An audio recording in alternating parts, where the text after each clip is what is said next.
சே சே சே சே வர வர உலகம் ரொம்ப மட்டமா போயிட்டு இருக்கு. ஒரு ஆணும் பெண்ணும் பழகிட்டா போதும், உடனே அதுக்கு லவ்னு சாயம் பூசிடுவாங்க. தப்பு பண்றவங்களுக்கு பரவாயில்ல, ஊர்ல அவங்கள பத்தி ஒரு மாதிரியா பேசினா கண்டும் காணாம இருந்துடுறாங்க. நம்மள மாதிரி தப்பே பண்ணாதவங்கள பத்தி பேசினாதான் மனசு கேட்க மாட்டேங்குது. மீரா, என்ன மீரா, நான் மட்டும் பேசிட்டு இருக்கேன், நீ ஒண்ணும் பேச மாட்டேங்கிற? ஒண்ணும் இல்ல, ஒரு சினிமா பாத்துட்டு இருக்கோம்னு வச்சுக்கோங்க. அதுல 13 ரீல் வரைக்கும் கதை ஒரு மாதிரியா போயிட்டு இருக்கோம். 14வது ரீல்ல கிளைமேக்ஸ்ல ஏதோ ஒரு திருப்பத்தை எதிர்பார்த்துட்டு இருக்கும் போது கதையோட கிளைமேக்ஸ் சப்புன்னு முடிஞ்சு போச்சுன்னா எந்த மூட்ல அந்த தியேட்டரை விட்டு எந்திரிச்சு வரோமோ அதே மூட்ல தான் நான் இப்ப இருக்கேன். என்ன மீரா, எனக்கு ஒண்ணுமே புரியல. என்னமோ சினிமாங்கிற, கிளைமேக்ஸ்ங்கிற. உங்களுக்கு எதுவுமே அவ்வளவா புரியறது இல்ல. இத்தனை நாள் நான் உங்களோட பழகுனது 13 ரீல்னு சொன்னா, நான் என்ன அந்த பொண்ணை லவ்வா பண்றேன்னு சொன்னீங்களே, அதுதான் கிளைமேக்ஸ். அப்போ நீ எதிர்பார்த்த கிளைமேக்ஸ் இன்னுமா புரியல? மீரா, நான் உன்னை புரிஞ்சுக்கலன்னு நீ வருத்தப்படுற, ஆனா நீ என்ன புரிஞ்சுக்கலன்னு தான் நான் வருத்தப்படுறேன். நான் உனக்கு ஒரு கதை சொல்றேன், கேக்குறியா? பொதுவா மேகத்தை பார்த்து மயில் ஆடுறதுதான் வழக்கம்.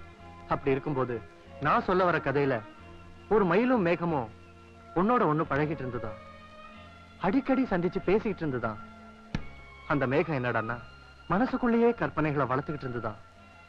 என்னைக்காவது ஒரு நாள் இந்த மயில் ஆடாதா, தன்னோட காதலை வெளிப்படுத்தாதான்னு ஒரு கிளைமேக்ஸையே எதிர்பார்த்துட்டு இருந்தது. மயில் என்னடான்னா ஆடாமலே கதையை முடிச்சிருச்சு. சப்புன்னு இப்படி கிளைமேக்ஸ மயில் முடிச்சிருச்சேன்னு மேகத்துக்கு தாங்க முடியாத வருத்தம். இதுல வேடிக்கை என்னன்னா, வேட ஒருத்த விட்டு அம்புல அந்த மயிலுக்கு கால் உடைஞ்சிருச்சு. அதனால அது ஆடணும்னு நினைச்சாலும் முடியல. அப்படியே அது ஆடினாலும் அந்த ஆட்டம் நல்லா இருக்காதேன்னு அந்த மயில் நினைச்சதுலயும் தப்பு இல்லை. அந்த மயிலுக்கு கால் இல்லைன்னு சொல்லலாமே தவிர காதல் இல்லைன்னு சொல்ல முடியாது. என்ன பொறுத்த வரைக்கும் முடவன் கொம்பு தேனுக்கு ஆசைப்படக்கூடாதுன்னு சொல்லுவாங்களே, அந்த மாதிரி ஏழை காதலை பத்தி நினைச்சு பார்க்கலாம், ஆனா காதலிக்கணும்னு நினைக்க கூடாது. உனக்கே தெரியும் மீரா, என் கூட பிறந்த அக்கா தங்கச்சிங்க எத்தனை பேருன்னு. ஒரு அக்காவை கரையத்தின அந்த கல்யாண கடனே இன்னும் தீர்ந்து பாடில்ல. இன்னும் 3 பேர் இருக்காங்க. அதை நினைச்சாலே ரொம்ப பயமா இருக்கு. நர விழற வரைக்கும் உழைச்சாதான் அவங்களை கரையேத்துற நாளே என்னால பார்க்க முடியும். இது எல்லாத்தையும் மீறி காதலிக்கிறதுக்கான பக்குவமும் எனக்கு இல்ல, தைரியமும் என்கிட்ட இல்ல. அப்படியே உன்னை நான் காதலிச்சாலும் என் தங்கச்சிங்க எல்லாருக்கும் கல்யாணம் பண்ணி முடிச்சப்புறம் தான் உன் கழுத்துல நான் 3 முடிச்ச போட முடியும். அது வரைக்கும் வீணா உன்னை காக்க வைக்கணுமா?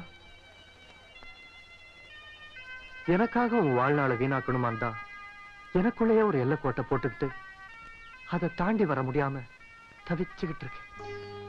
கண்ணன், கதையில எல்லாம் நீங்க கேள்விப்பட்டிருப்பீங்க, ஒரு கண்ணனுக்காக மீரா வாழ்ந்தான்னு.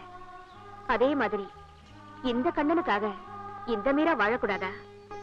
ஒரு கையால தூக்க முடியாத பளுவை 2 கையால தூக்கி கஷ்டத்தை குறைச்சுக்கிறது இல்லையா?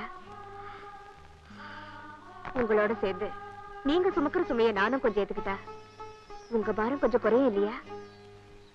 உடனே நீங்க என்ன கல்யாணம் பண்ணிக்கிட்டு தான் ஆகணும்னு கட்டாயப்படுத்தி சொல்றதுக்கு எங்க வீட்டுல கூட யாருமே இல்லைங்க. முடிவெடுக்க வேண்டியது நான் ஒருத்திதான்.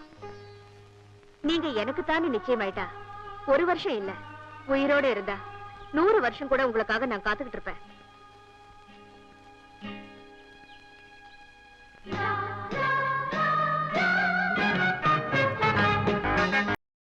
இன்னும் பல வீடியோக்களை காண சன் லைஃப் சேனலை சப்ஸ்கிரைப் பண்ணுங்க.